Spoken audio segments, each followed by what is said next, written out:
Que la paz de Dios esté sobre ustedes. Amén. ¿Cómo le fue en la escuela bíblica dominical? Amén, chévere. Hoy hemos culminado el capítulo 4 de Génesis y como siempre acostumbramos, el mismo pasaje que estudiamos en la escuela bíblica dominical, lo rematamos aquí. Así que nosotros, esto se llama llover sobre mojado. Así que qué bueno que podamos estudiar la palabra de Dios. ¿Saben? El 3 de octubre del 2004, el Papa Juan Pablo II beatifica a Ana Catalina Emmerich como santa para el catolicismo. Sin embargo, esta misma monja escribió lo siguiente. Ella dijo: los descendientes se hicieron cada vez más oscuros. Las razas más notables son siempre de color más claro. Quienes heredaron la marca de Caín heredaban hijos con la misma marca. Y a medida que su corrupción se incrementaba, la marca también se incrementó hasta cubrir todo el cuerpo. Y la gente se volvió cada vez más oscura. Pero al principio no existía gente completamente negra. Las personas se volvieron progresivamente negras. Qué santa, ¿no? Beatificada esta mujer en el 2004 por el Papa Juan Pablo II. Y de repente podemos criticar a esta monja, ¿verdad? Por ser racista y decir, oye, ¿cómo es posible que va a decir que la marca de Caín es el color negro y que los negros son negros porque pecaron? Mientras más pecaban, más negros se volvían. Bueno, así que esta es lo que esta santa mujer decía. Y podemos criticarla a ella y pudiéramos criticar también al catolicismo por decir que la marca de Caín era el ponerse negro. ¿Sí? Así que los negros de aquí lo lamento mucho. Sin embargo, no solamente el catolicismo planteaba tal cosa. Los esclavistas sureños cristianos, muchos de ellos bautistas, también se apegaban a esta parte de la Biblia que estudiamos esta mañana en Génesis capítulo 4 para decir que lamentablemente la esclavitud era aceptada. Así que un pasaje como el que estamos viendo en esta mañana y que estudiamos en la escuela bíblica dominical, que manifiesta la misericordia de Dios, ha sido transformado en una cosa tan terrible para justificar esta cosa tan terrible como era la esclavitud. Y así que como eran muy negritos, entonces había que darle para ver si le quitamos el pecado de encima. Hoy vamos a estar hablando del tema la señal de Caín. Es el tema que vamos a tratar de desarrollar en esta mañana. Y en lugar de expresar todo lo que estas personas a nivel histórico, desde el siglo III después de Cristo hasta inicio del siglo XX, planteaban, están muy lejos de lo que quiso hacer Dios con Caín al colocarle esa marca que estuvimos estudiando. Y yo les ruego a ustedes que puedan, por favor, cerrar sus ojos allí donde están y pedirle a Dios: Dios, háblame por favor en esta mañana. Y si les animo, cierre sus ojos allí y dígale: Dios, yo quiero que a través de tu palabra seas hablando a mi corazón. Dios, yo deseo que mis oídos estén atentos a tu voz y estoy dispuesto, Señor, a obedecer tu palabra. Por favor, háblame a través de ella. En el nombre de Jesús, amén y amén. Aquí en Génesis capítulo 4, la palabra traducida por aquí la marca es la palabra hebrea od. Y esta palabra significa sencillamente señal. Eso es lo que significa la palabra od, que fue traducida como la marca de Caín. ¿Sí? Esta aparece en la Biblia 79 veces. ¿Ok? Y en esas 79 veces que aparece en la palabra de Dios, siempre tiene el mismo significado: señal. No hay en la palabra de Dios un argumento suficientemente válido para decir que esta marca era el color negro. Y no hay una claridad de qué tipo de marca tenía. De repente una cosa, de repente, o como el hermano Gerson y yo, le faltaba un poquito de pelo, no sé. O algo en la piel, o algo, no hay claridad bíblica de lo que significa la marca de Caín en cuanto a cómo estaba allí. Lo que sí es claro es que la marca de Caín fue un signo para indicar que no podía ser asesinado. ¿No podía ser asesinado quién? No podía ser asesinado aquel que asesinó a su hermano. No podía ser asesinado aquel que no estaba arrepentido. Usted, como lo estudió esta mañana, sabrá que Caín no estaba arrepentido. De hecho, manifestaba serias características de una persona que no quería cambiar más. Aún después de haber pecado, aún después de haber tenido todo lo que había hecho, y la autoconmiseración que embargaba la vida de David, de Caín, aún con todo eso, Dios colocó una marca misericordiosa sobre él, derramando su gracia delante de aquel que no lo merecía, delante de aquel que lo que merecía era la muerte. Porque en medio de su ira había determinado y había estado llevado a clavar y a matar a su hermano, al primer asesino sobre la tierra. Sobre esa persona Dios colocó una marca para que nadie lo matara. Así que cuando hablamos de la marca de Caín, estamos hablando de la marca de misericordia de Dios sobre el pecador. No la marca de castigo, no la marca de que eres un gran pecador. No, la marca es de que a pesar de que eres un gran pecador, yo tengo misericordia para contigo. Y sí me gustaría entonces que estuviésemos allí poco a poco examinando Génesis capítulo 4 que digo. Y vamos a estar examinando entonces todos estos pasajes. ¿Sí? Versículo 3.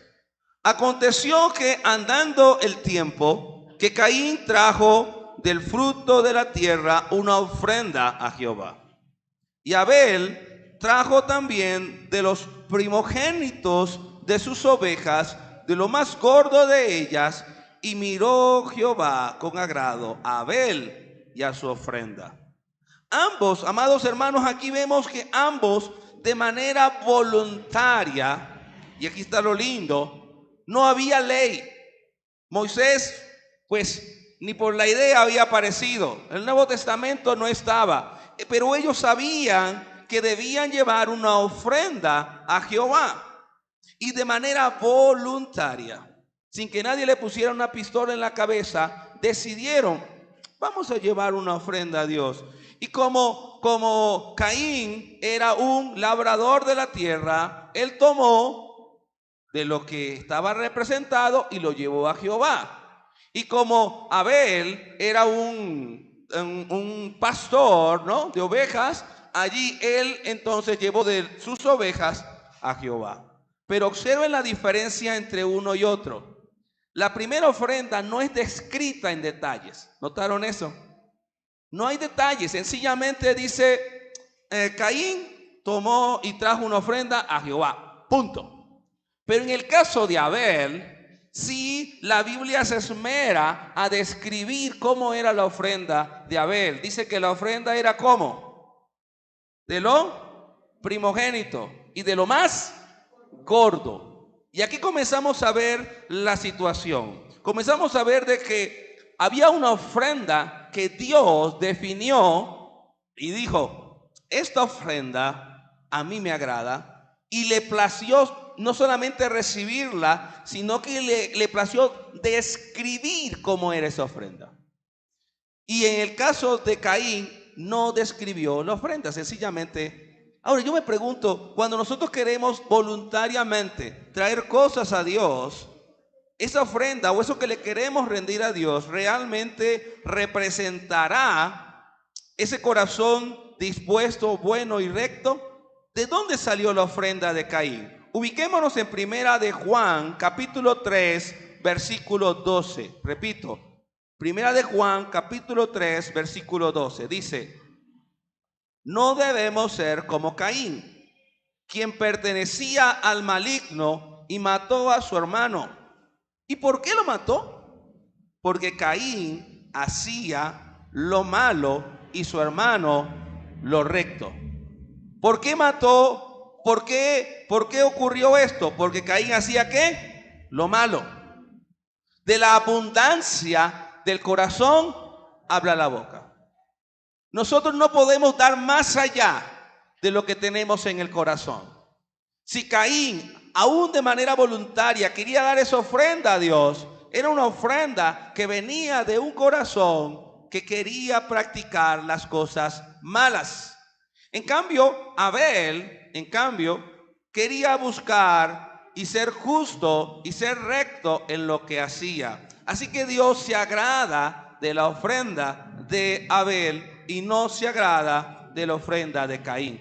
Cuando Abel entrega la ofrenda a Dios, es una ofrenda que a Dios le plació describir: esta ofrenda me agrada y esta ofrenda es así, así y así. Me gusta esta ofrenda.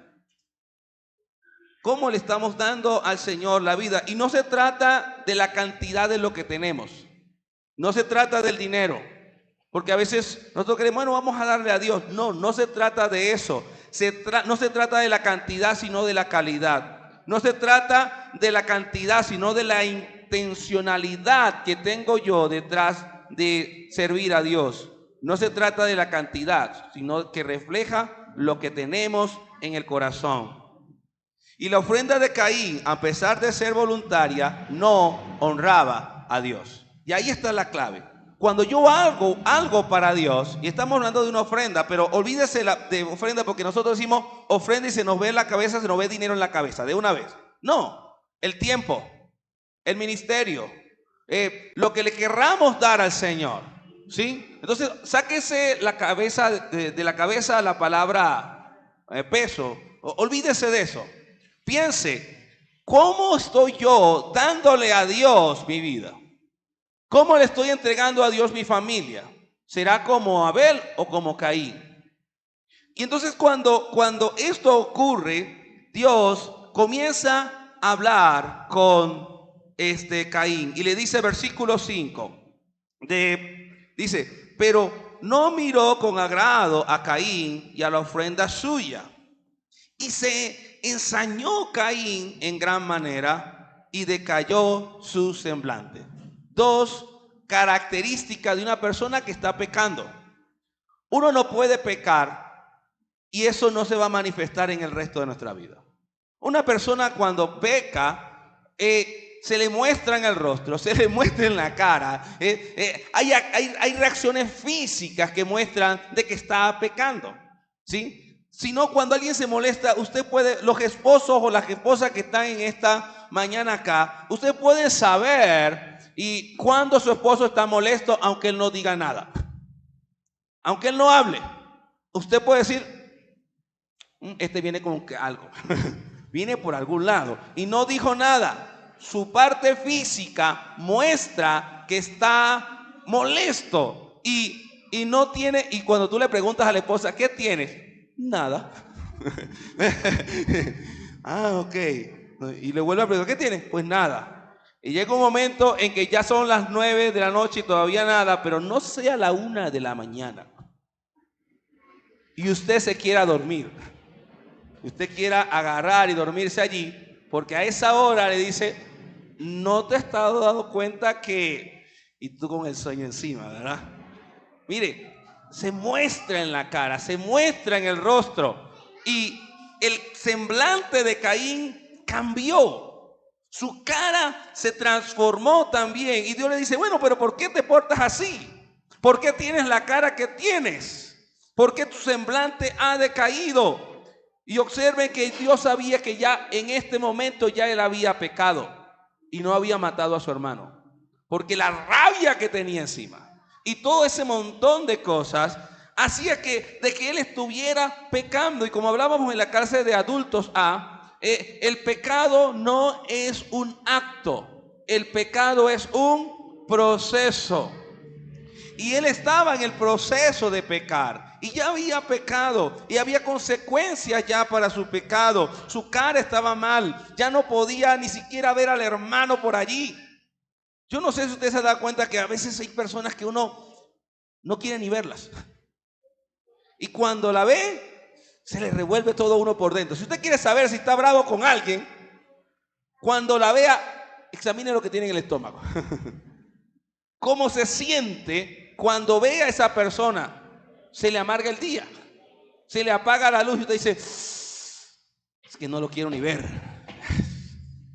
Allí está demostrando que está como Caín, con una rabia encima. Está allí dispuesto a hacer las cosas mal. Y Dios le dijo, en este momento en que ya había pecado, porque el pecado no fue allá, ya había pecado. Entonces Jehová le dijo a Caín, ¿por qué te has ensañado? ¿Y por qué ha decaído tu semblante? Si bien hicieres, ¿no serás enaltecido? Y si no hicieres bien, el pecado está a la puerta.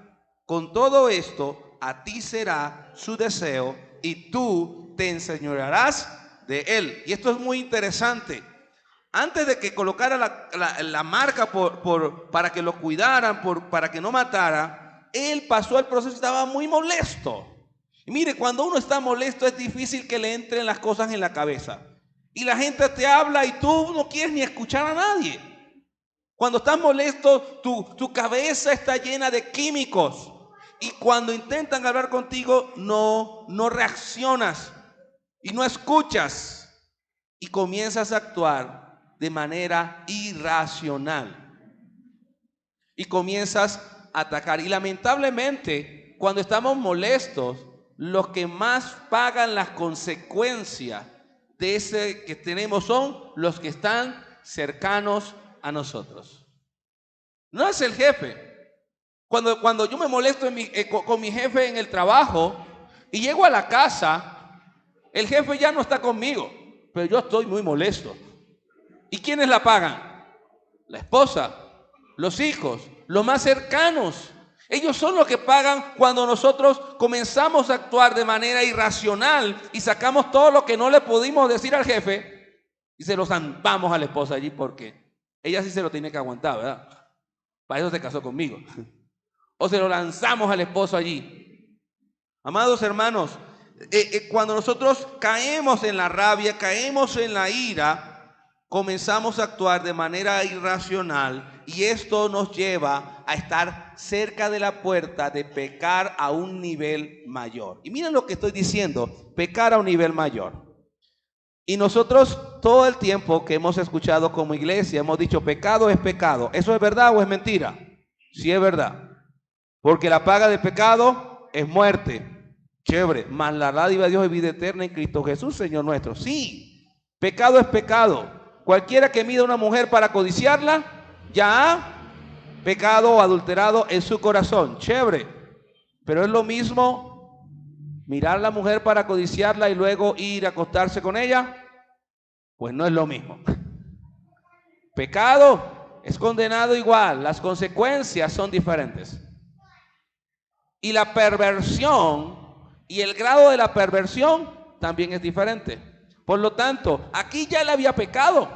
Él estaba pecando, ya estaba molesto. Pero Aún así, Dios le dice, el pecado está a la puerta. Dios actuando antes de que la cosa se pusiera más difícil, antes de que llegara a un nivel superior de maldad y de perversión. Dios lo aparece y le dice, mira, el pecado está allí.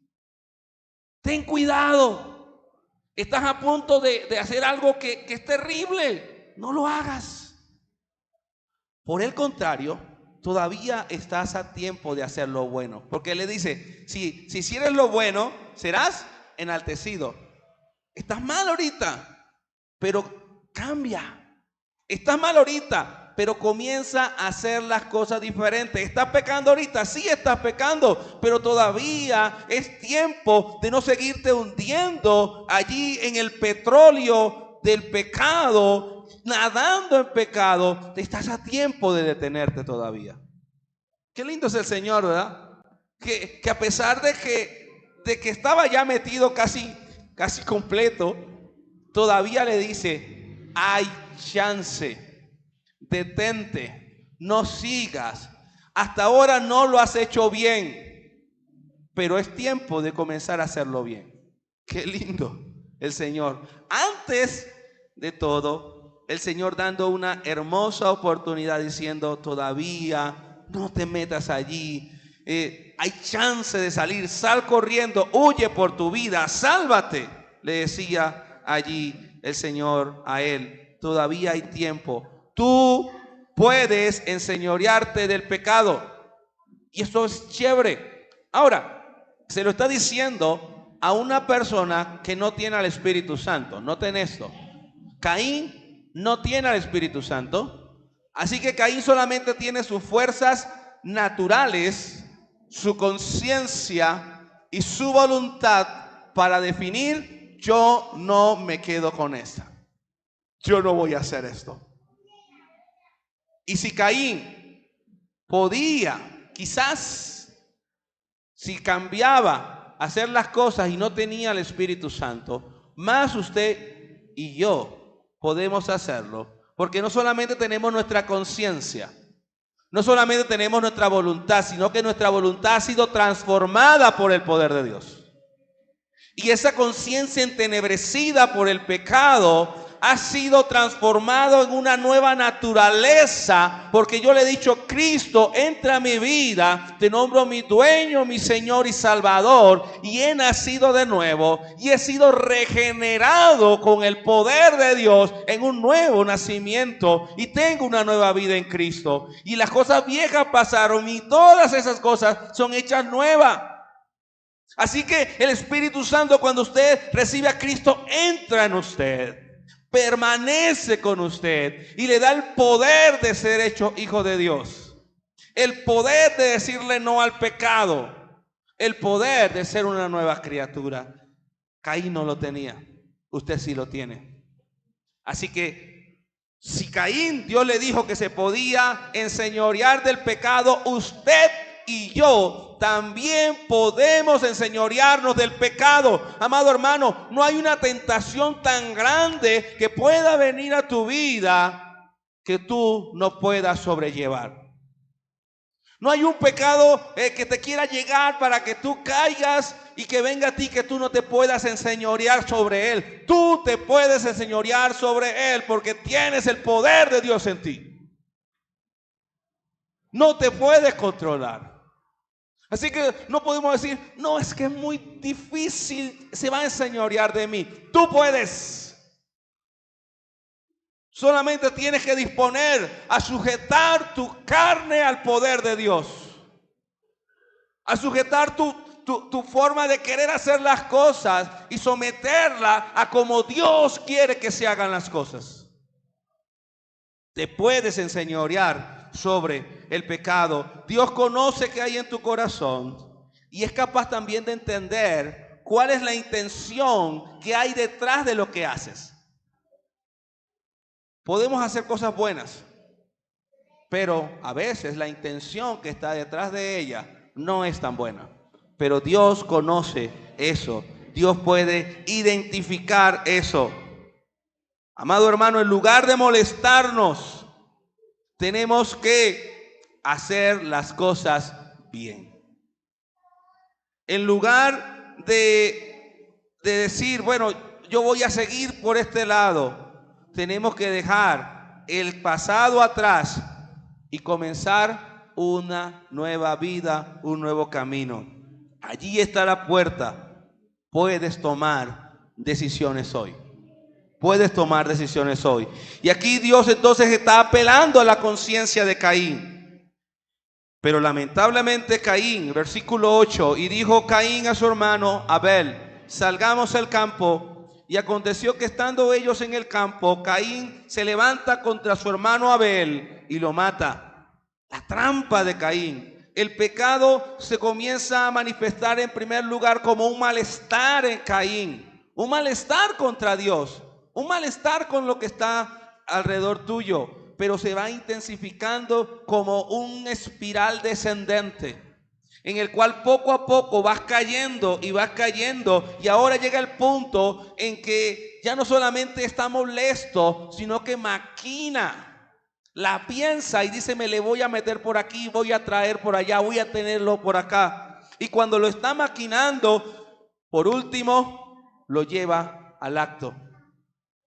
Y ahora se manifiesta de manera abierta, se pone en práctica, muere el hombre.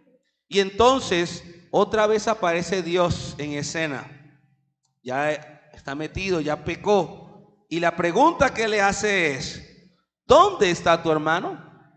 Jehová Dios le pregunta, ¿dónde está tu hermano? Yo no sé si usted se acuerda cuando estudiamos el capítulo 3, que Dios habló con Adán y le hizo una pregunta también después de haber caído. ¿Dónde estás? Tanto uno como otro caso, Dios sabía dónde estaba. Dios sabía lo que había pasado. Sin embargo, le pregunta, qué hermoso, le pregunta brindando otra oportunidad para el arrepentimiento. Miren lo lindo de Dios, otra vez. Todavía hay chance. Arrepiéntete. Confiesa tu pecado. El que confiesa su pecado y se aparta, dice la Biblia, que alcanzará misericordia. Todavía acababa de matar, tenía el chance. Y aún así, el hombre dijo, ¿acaso yo soy guarda de mi hermano? O sea, ¿dónde está él? ¿Qué vamos a hacer con él? No manifiesta tampoco arrepentimiento. Y luego de eso, entonces Dios condena a este hombre y dice, y le dijo Dios, ¿qué has hecho? La voz de la sangre de tu hermano clama desde la tierra. Ahora pues, maldito seas tú de la tierra, que abrió su boca para recibir de tu mano la sangre de tu hermano. Cuando labres la tierra, no te volverá a dar su fortaleza. Errante y extranjero serás en la tierra.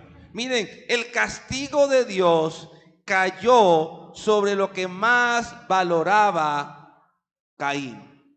¿Qué era Caín? Era un labrador de la tierra. ¿En dónde estuvo el castigo de Dios?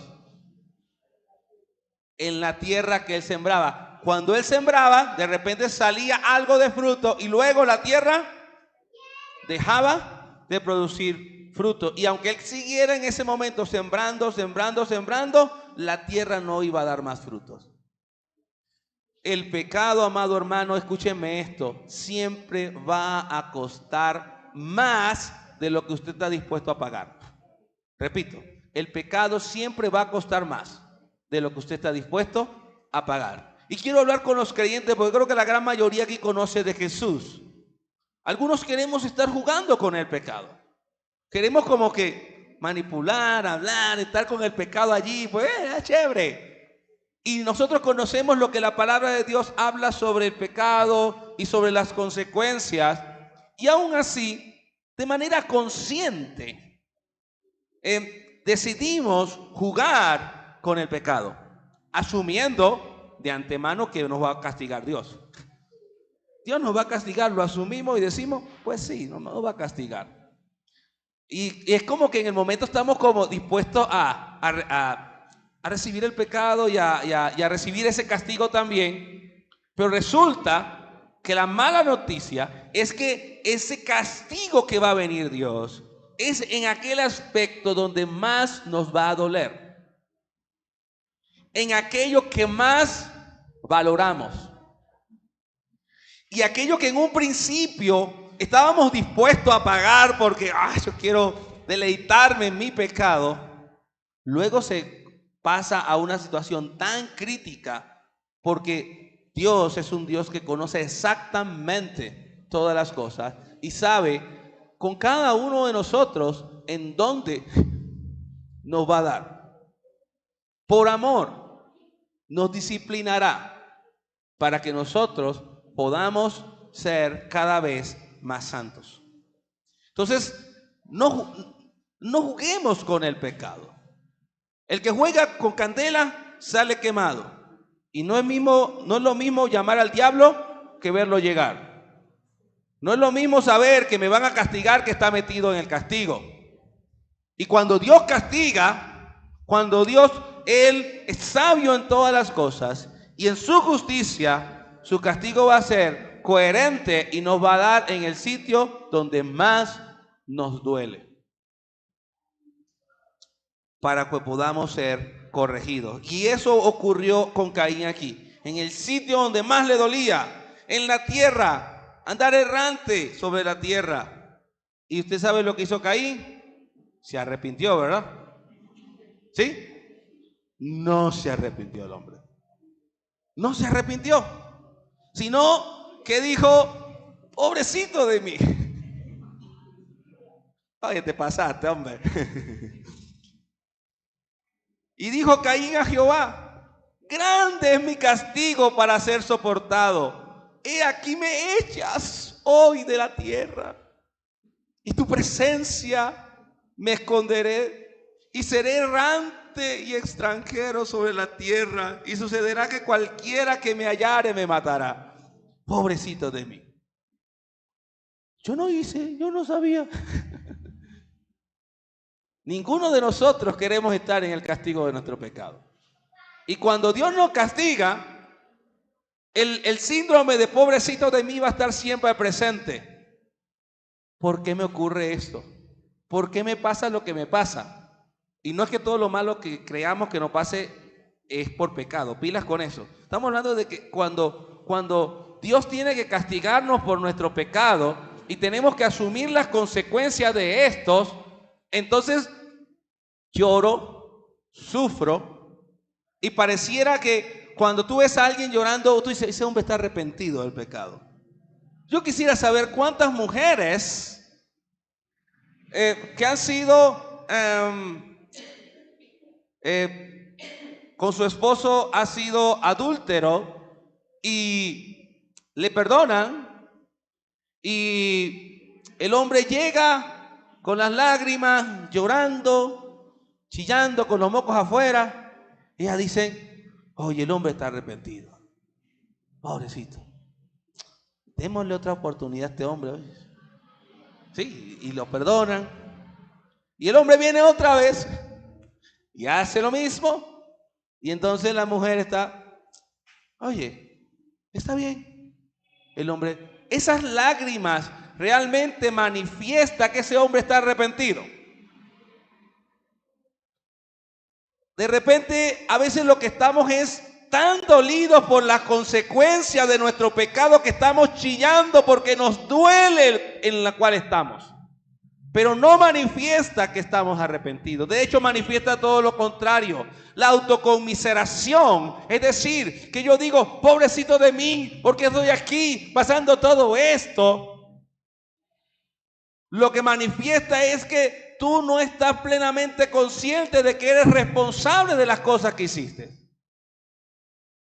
¿Cuántos hombres, cuando hacen estas cosas que estoy hablando, sufren mucho y tú lo ves como que el corazón, buscan al pastor,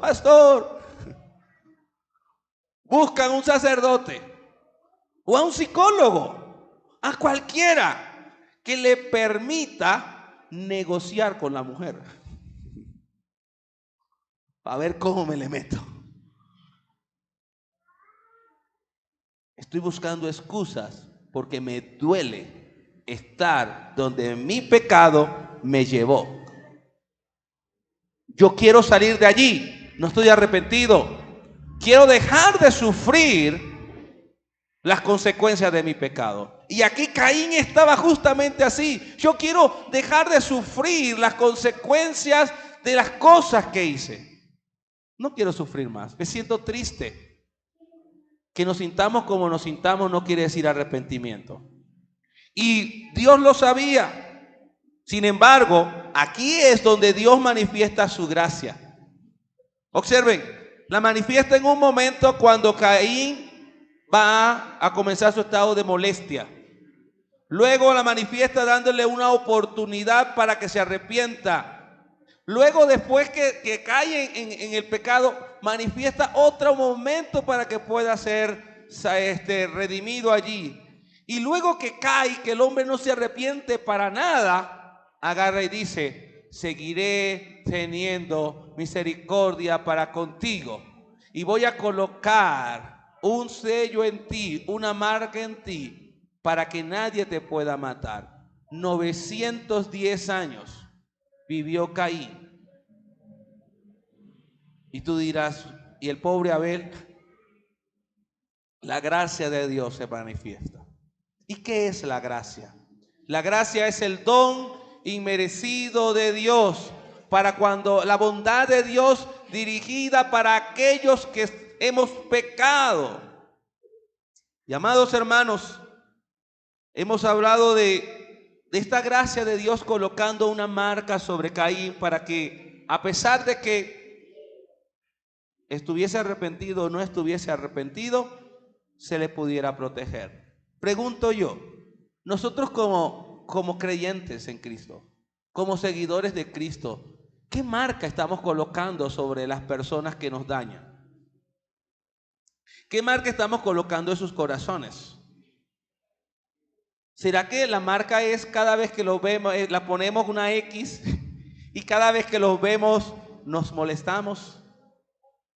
Cuando hemos tenido que perdonar dentro del matrimonio, dentro de la casa, en la familia, que hemos tenido que brindarle una nueva oportunidad a la persona y como Dios hemos dicho, pues yo voy a brindar una nueva oportunidad. Pero a la primera, cuando comienza a pasar las cosas medio raras, la marca que tiene la persona, porque no he borrado eso de mi corazón, sino que lo tengo en mi mente, lo tengo en mi corazón. Cada vez que veo o que ocurren ciertas cosas, otra vez vuelve a mi mente, pero es que esta me la hizo, o esta me la hizo así.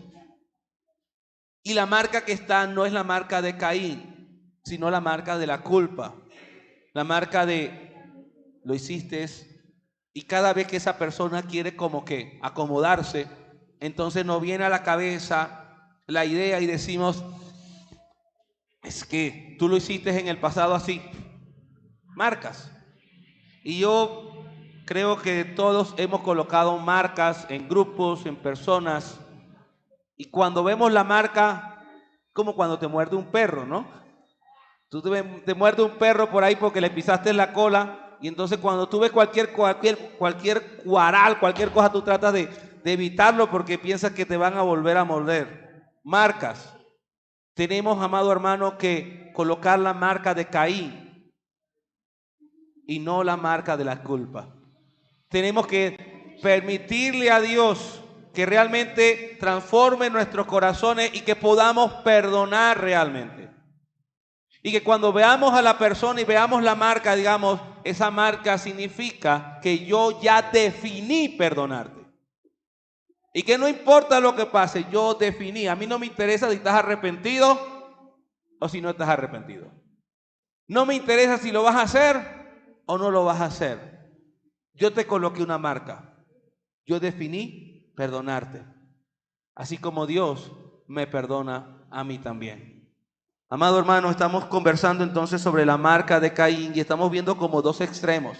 Estamos viendo al hombre pecador, separado de Dios, no queriendo arrepentirse. Y estamos viendo a un Dios santo, perdonador y justo. al mismo tiempo, que derrama gracia, derrama justicia, derrama verdad también. Y estamos llamados a ser como Dios y no como Caín. Y yo quiero orar por ustedes y orar por mi propia vida en esta mañana para pedirle a Dios que si estamos en la cuestión de Caín y ya estamos en ese proceso de caer en el pecado, no sé en qué etapa del pecado pueda estar o qué nivel de perversión del pecado pueda tener, pidámosle perdón al Señor. Todavía hay tiempo. El Señor abre oportunidad para nosotros. Pídele perdón al Señor. No sé si es como el caso de Caín, la ira, o tú sabes en tu vida de manera clara con qué estás luchando. Y cada uno de nosotros estamos luchando con algo diferente. Pero tenemos a un Dios misericordioso. Habla con Dios. Tenemos un Dios amoroso que sí ha tenido que castigarte en algunas ocasiones para disciplinarte. Pero habla con Dios y dile: Señor, perdona mi pecado. No quiero seguir en este espiral descendente yendo al pecado, sino que quiero que tú puedas trabajar en mi corazón, perdonar mi pecado y ayudarme a salir de él.